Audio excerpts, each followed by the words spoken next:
Stan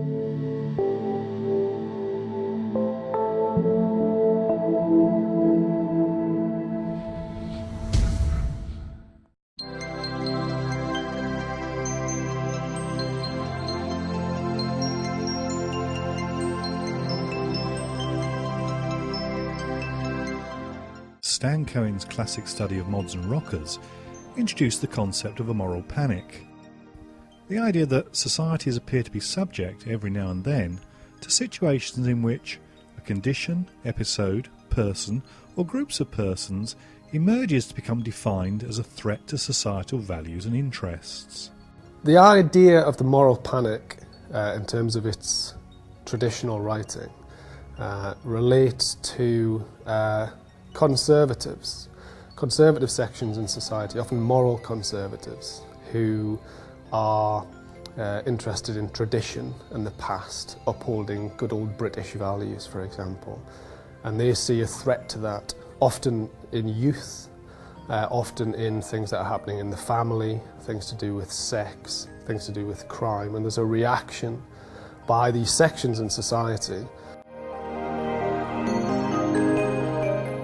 And the idea of the panic is that there's a variety of layers, which means that the media, institutions in society, the police, and often politicians and law get involved, and the public themselves start to react and have an exaggerated sense of a threat to society, which is seen through whether it's mods and rockers in the 60s or black muggers, as they're described in the 1970s. This characterisation involves two important ideas.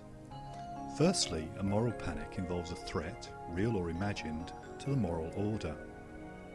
Secondly, there has to be a clear sense of a moral order, what's right and what's wrong in terms of people's behaviour.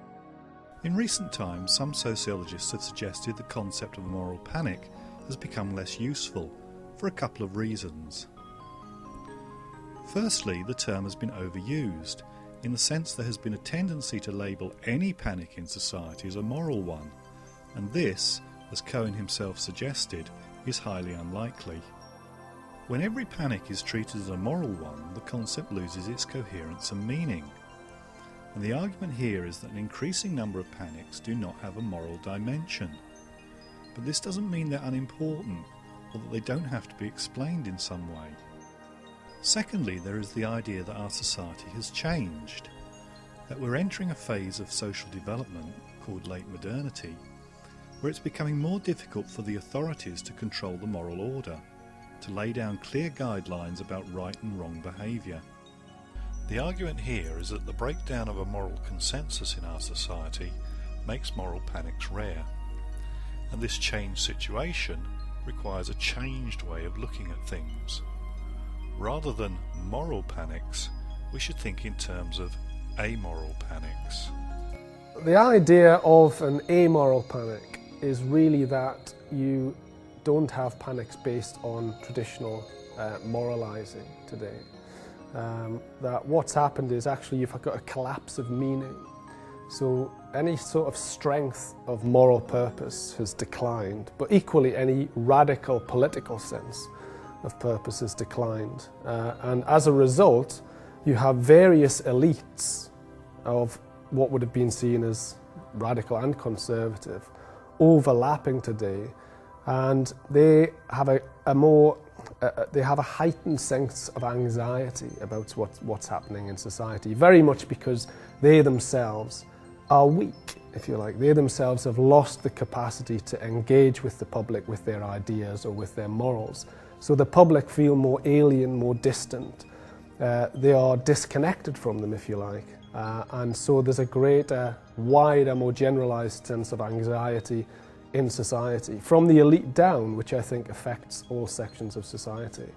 So you could call it a culture of fear, if you like, is more generalised today. Rather than a strong sense of moral certainty, we have competing moralities, where a range of moral views are held, tolerated, or feared around a shifting range of issues. Where moral panics are based on traditional forms of moralising that no longer have much coherence in late modern societies, amoral panics are based around the heightened sense of anxiety that results from this moral incoherence. Anxieties that find their expression in a range of fears and associated panics based around notions of safety. So everything is safe, safe sex, safe play, community safety. Everything has the prefix of safety associated with it. And it's a new form of conservatism, a conservatism of caution and precaution, where everything is instructing us to know your limits. We can illustrate the relationship between safety and amoral panics using the example of binge drinking. What's interesting about the binge drinking thing is that it's a health and safety panic. It's a representation of the idea of caution, that what government and right-thinking people now have to do is to teach young people to know their limits, to be safe, to be careful, and that has become the role of the authorities, is now to instruct people about how to drink. Previously, drinking was part of a rites of passage. It was actually when you started to become an adult. That's when you become independent. So you learn, you're expected to learn with your peers, you're expected to learn through drinking in pubs. It's part of growing up. Whereas today there's more of an expectation that the authorities need to hold your hand through almost any stage of your life because you're more vulnerable, you're more at risk. And so they need to have awareness campaigns to teach you about knowing your limits. They need to have posters on the walls telling you to drink responsibly.